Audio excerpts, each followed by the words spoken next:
কাঁচামরিচ থেকে শুরু করে পেঁয়াজ, রসুন, ধনিয়া পাতা, শাকসবজি, আলু, অন্যান্য আরও সবজির মধ্যে আছে লাউ, কুমড়া, টমেটো, সিম। আলহামদুলিল্লাহ, কি এমন সবজি আছে যে আমাদের এই ছোট্ট সবজি বাগানে নেই। আরও আছে বিভিন্ন রকম ফলের গাছ, যেমন বাঙ্গি, পেঁপে, পেয়ারা, আম, আতাফল, তারপর হচ্ছে বিলম্ব, কমলালেবু, বলে শেষ করা যাবে না। প্রিয় দর্শক, আসসালামু আলাইকুম। আমি নীরা চলে আসলাম আমার ছোট্ট সবজি বাগানের আরেকটা ভিডিও আপনাদের সাথে শেয়ার করতে, কারণ এই সময়টা হচ্ছে সবজি বাগানের যৌবন। যৌবন কেন বললাম? এই সময় হচ্ছে সব রকমের সবজি যেগুলো সিজনাল অ্যাভেইলেবল থাকে। এই যে দেখতে পাচ্ছেন, আমি সবজি বাগান থেকে কাঁচামরিচ নিয়ে নিলাম অনেকগুলো। তারপর এই হচ্ছে আমাদের পেঁয়াজ ক্ষেত। দেখেন, এক একটা পেঁয়াজ গাছে 6টা, 7টা, 8টা পর্যন্ত হায়েস্ট পেঁয়াজ একসাথে ধরে আছে। মাশাল্লাহ, খুব ভালো ফলন হয়েছে। আমরা কি করি, একটা জমিতেই অনেকগুলো ব্লক করে তারপর বিভিন্ন রকমের সবজি চাষ করে থাকি। এখানে 5% জমির মধ্যে এত রকম সবজি চাষ করা হয়েছে, যেগুলো আমরা নিজেরা তো খাই, পাড়া প্রতিবেশীদেরকেও দিয়ে থাকি, আত্মীয় স্বজনদেরকেও দিয়ে থাকি।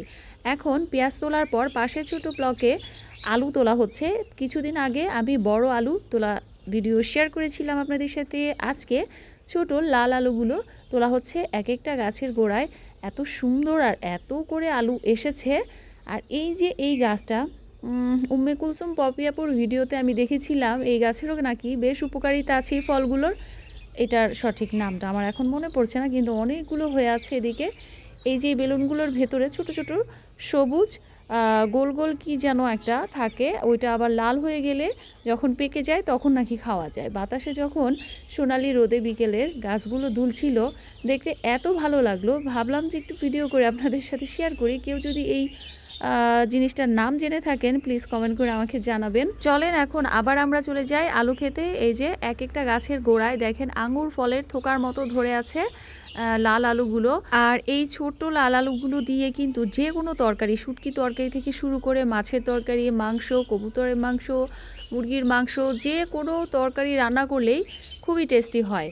আর এই হচ্ছে ছোট গোল গোল চেরি টমেটোর গাছ। যখন টমেটো আসবে তখন দেখবেন ম্যাজিক, এই গাছগুলোকে যে কি সুন্দর লাগে তখন। এগুলোতে টমেটো আসতে একটু বাকি আছে, আর বড় টমেটো যেই গাছগুলো সেগুলো তো অনেক টমেটো ধরে আছে। ভাবলাম যে রান্না করার জন্য কিছু সবজি তুলে নেই। আর এই যে তেলতেলা সিমগুলো দেখতে পাচ্ছেন, এটা আমার সবজির আরেকটা বাগান। ওই পাশে হচ্ছে একটা বাগান আর বাম পাশে হচ্ছে আরেকটা বাগান। আসলে কি বলবো, প্রতিটা ভিডিওতেই আমি একই কথা বলি, ফ্রেশ ফ্রেশ সবজিগুলো দেখে নিজের হাতে তুলে একদম ইনস্ট্যান্ট রান্না করলে যেই স্বাদ পাওয়া যায়, ওইটা আসলে যারা না খেয়েছেন তারা কখনোই বুঝতে পারবেন না। মোটামুটিভাবে সব সবজিগুলোই তোলা শেষ হয়ে গিয়েছে। আজকের বিকেলের গল্পটা তাহলে এই পর্যন্তই। সবাই ভালো থাকবেন। আল্লাহ হাফিজ।